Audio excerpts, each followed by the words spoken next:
I listened to a conversation between STARDUSK and Monday recently, linked below, and at one point STARDUSK quite rightly guessed that Monday was an only child like himself, and they talked about how being an only child may have coloured their lives moving forward, how they saw the world, and it made me reflect on my life. And so this is a little bit of an insight to me. I was an only child myself until the age of 9. And up until then, I was the most stubborn and confident child.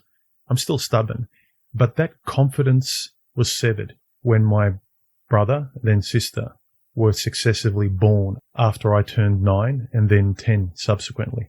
And I wondered what trajectory my life would have taken if I was the only child for the rest of my life.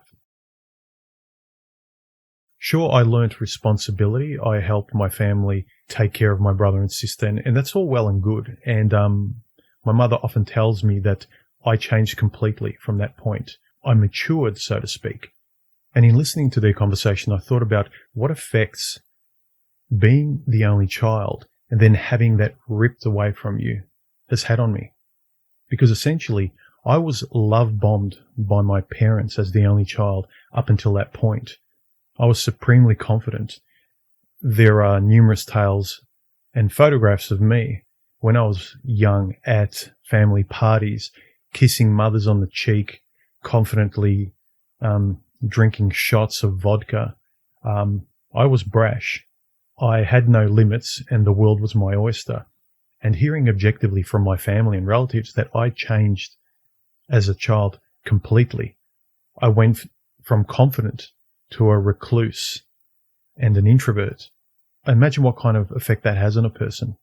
Being confident and knowing that everyone around you loves you, then all of a sudden that being switched off, love being taken away, and you're invisible. And in some senses, and this is me being honest here, I spent the rest of my life, particularly with women, trying to be seen, trying to be noticed affection-wise, trying to be loved, as corny as that sounds. And so, yeah, it made me kind of think and how that shapes one's personality. And then because that shapes your character, what kind of friends you start to associate with, the same kind of friends.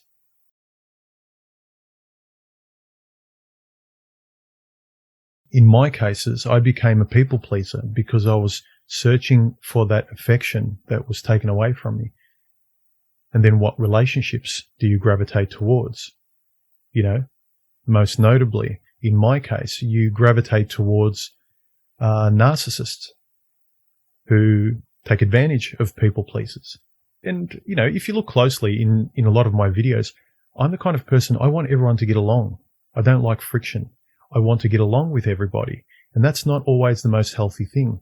And I look at the pattern of me developing. From that point on, I pulled back into the isolation of my own world, my own room. And I became very good at being noticed through the things I do. The young male human doing. I became very good at art, writing. I used to read a lot. Music, sport, I excelled at. As a young child, you don't quite know how to love yourself, and so you tend to love things. And so when the things love you back, as in I put my all into my craft, my art, what have you, and it gives back to me, it validates me through how good I can be. Because one point of the conversation between STARDUSK and Monday, they talked about sort of determinism, and I largely believe that's so. You know, you're born with what you're born with. Life is generally luck. But what I learned was that if I tried really hard, the thing I was trying hard at would validate me. And this is the important point, the light bulb that hit me. Past that point of when I was 9, and then slowly trying to form some sort of relationship with the world and others, I learnt that if I poured all my energy into things, they would validate me. And everything I did, it did validate me. Physically, the more I disciplined myself in fitness and sport, I would get the results, objective results. I would look better. The healthier I was, the more I worked out, the more energy I put into it in terms of art. You know, I loved art. Something attracted me to it. I never had a natural talent, but the more I beat on my craft, the more it validated me. And this is the trap I fell into. If you keep in mind that I was a confident egomaniac when I was a child and I feared nothing, to all of a sudden being deprived of the sustenance I was given to that point, mainly affection and love, by the people that were supposed to care for me and people in general. I became invisible. And so I learned that the more I tried and put into something as a male human doing, the more I was validated by it, the more I got rewarded by it. And this is the problem that I found, and I'm asking if any of you guys have felt this. Given that I tried to operate with that same mechanism towards women in my dating scene, I thought no matter what kind of woman she is, if I'm attracted to her, the more I pour into her, I'm bound to be validated and get the results back. But human relationships don't work that way. But when you're young and naive, you see one pattern that works and you think one size fits all. And I wasn't sophisticated enough to see it. I've only seen it now in my midlife and beyond, where being a people pleaser, you lower your standards to such a degree because there's a reflex that's been baked in. I've come out of the oven young in such a way that's been baked into me that's very, very hard. And I have to be supremely conscious and focus on the fact that I really want people to get along, to like me, to accept me, because that was ripped out of me when I was young. I'm not playing victim here. I'm just trying to understand myself, and in having this conversation with the former version of myself, perhaps it'll resonate with some of you guys, but I admire people like perhaps STARDUSK and Monday for the part of them that perhaps because they were an only child, because it wasn't ripped away from them, they continued to develop linearly, whereas I didn't. I got split. And my dysfunction has always been a people pleaser, where because of all the energy I put into myself physically and intellectually, I could stand on my own 2 feet and fairly confidently that way. But I never paid attention to my standards. I thought that I will create my standards. I thought naively that, like everything else in my life, I can change everything to suit myself. Like everything I put my mind to and everything I put my effort and energy into. So the standard of the human being generally didn't matter that much past the first stage. I would think, I'm attracted to her, she treats me well. And I wouldn't pay attention to things like virtue, commonalities, being mirrors of each other in a lot of things like the quality of conversation. I just thought, women are like that. And I used to dismiss people saying, oh, you're looking for someone who's too close to you. You're looking for perfection. And because my standards for women were so low, because I just wanted them to accept me and love me, I tended to pick the people that picked me rather than me picking the people by high standards to match the things I put myself into previously in my life. It's like there's two people. My family members often throughout my life find it amazing that they say, you are stubborn, relentless, and uncompromising when it comes to your pursuit of your ambitions, your craft, your writing, your drawing, everything. I have a high degree of connoisseurship, and nothing will stop me getting the most out of them. And whatever I want, I will, I'll not be the best at, but I will achieve a lot out of it and get so much out of it. And they can't understand why I'm not that way with my relationships. And I admire those people that are more discerning that way.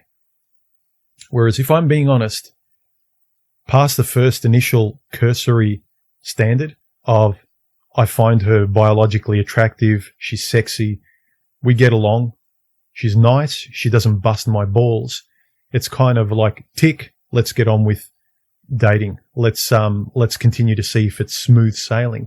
And what happens with me is I thought I was getting bored, but my vetting process was atrocious. And sometimes I wonder whether it still is. I guess I'm saying I really find myself needing to pay close supreme attention to the things that unconsciously other people tend to be good at. Like we often agree that you're born with certain traits. You're either good at certain things, whereas other people, you see, you have to try at certain things, whereas other people, it comes to them effortlessly. Some people, that kind of vetting process and knowing yourself to that degree and what you want comes a lot easier. For me, it's just supremely hard. And I've noticed a lot of people in my life scratch their heads at why that's the one Achilles heel I have. And sometimes I wonder whether, and I'm pretty sure it has a large impact on my life, the early formation of me prior to puberty, not to mention what puberty does to everybody afterwards, but right before puberty, having the cards stacked in your favor, relationship-wise with people, and calibrated to a degree where your self-centeredness and your self-esteem and self-confidence is really healthy, having that umbilical cord ripped away, severed. So yes, I found it interesting, other people who find the vetting process of women very easy. They can say no very easily because they know themselves, even past the surface level of physical attraction. They can vet women by virtues on a deeper level. I find it very hard, and a lot of times I've been completely blind, and that's been my Achilles heel. And I'm pretty sure my youth, the story I told about being love bombed, being treated like a little prince, and then having the lights switch off emotionally in terms of love and affection, and being cast out, and almost like watching behind glass as the people that once showed affection to me were now showing this affection to a few other young individuals. It's as though I had my time. Again, I'm not boo-hooing my situation.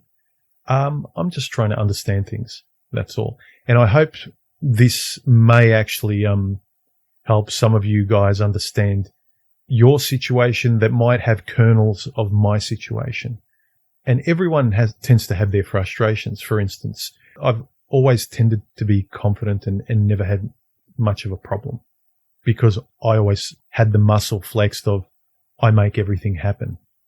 That's probably and almost certainly why a lot of my videos are probably driven by this sort of will that others can't quite get where I'm coming from. It's not made up. I literally trained myself to get everything I want out of life and not let it get compromised, not let it be taken away like that very special thing was taken away from me prior to puberty. I'm going to make everything happen in my life and I'm going to protect it and nothing will take it away, including now I don't want to get married. I don't want the affection to be taken away. I can see all these things. And I just wonder how, if we look at our past, how much we can glean and sort of put the pieces in place and think, okay, that's probably had an effect on me. And this is probably why I have these knee-jerk reactions, whereas another person doesn't. This is why I find this hard and this person finds it effortless. Something to think about. Let me know your thoughts below. As usual, civil comments, subscribe, and if you enjoy my videos, please consider making a donation, and I'll talk to you later, gentlemen. See ya.